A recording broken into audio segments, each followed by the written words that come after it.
center of the mat and then roll onto the outer edges of the feet. Have you ever had that? Yeah. Okay. So what that does is ends up putting a lot of strain in the wrist and takes you out of alignment because you're then swiveling onto the outer edges of the feet. So what I find is better is from your high plank, it's perfect to go from there without moving your hands and just swivel onto the outer edges of your feet and ta-da, you're there. Now this is one of the variations with your feet stacked. Another is your your top leg in front or the top leg behind. Not as ideal because we're starting to work into a back bend there, but some find that's more beneficial. Other variation is to lower the bottom leg in this gate pose variation. So, or you can stack the feet and reaching the arm up to the sky. Option of your drishti is down to the floor, straight ahead or up towards the ceiling.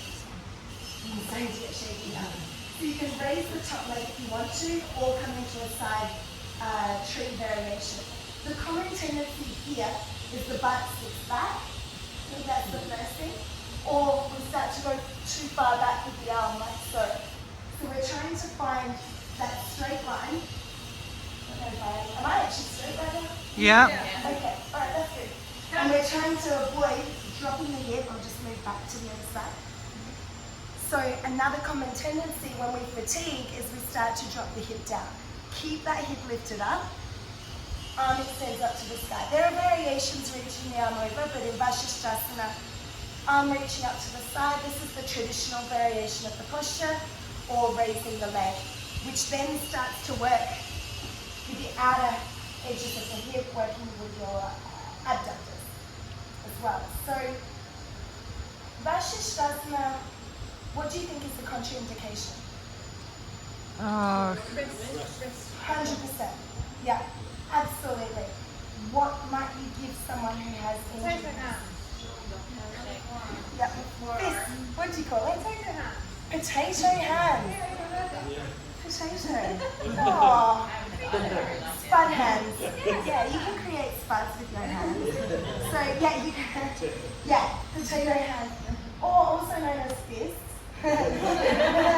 You can create fists with your hands. Yeah. You can roll the mat back. The extra padding could be nice on the wrist. I actually like to, rather than fuss with that, offer the fist because that's immediately alleviating the tension when most people tend to feel it. That's the optional variation that we give to people with carpal tunnel syndrome.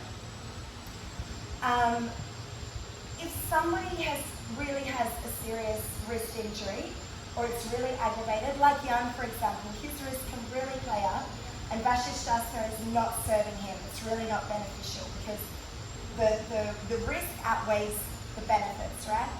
So with him, straight away, he comes down onto his forearms.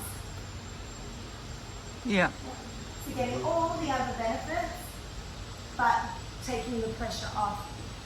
If somebody has a wrist and a shoulder injury, they probably won't be in a vinyasa class, to be honest.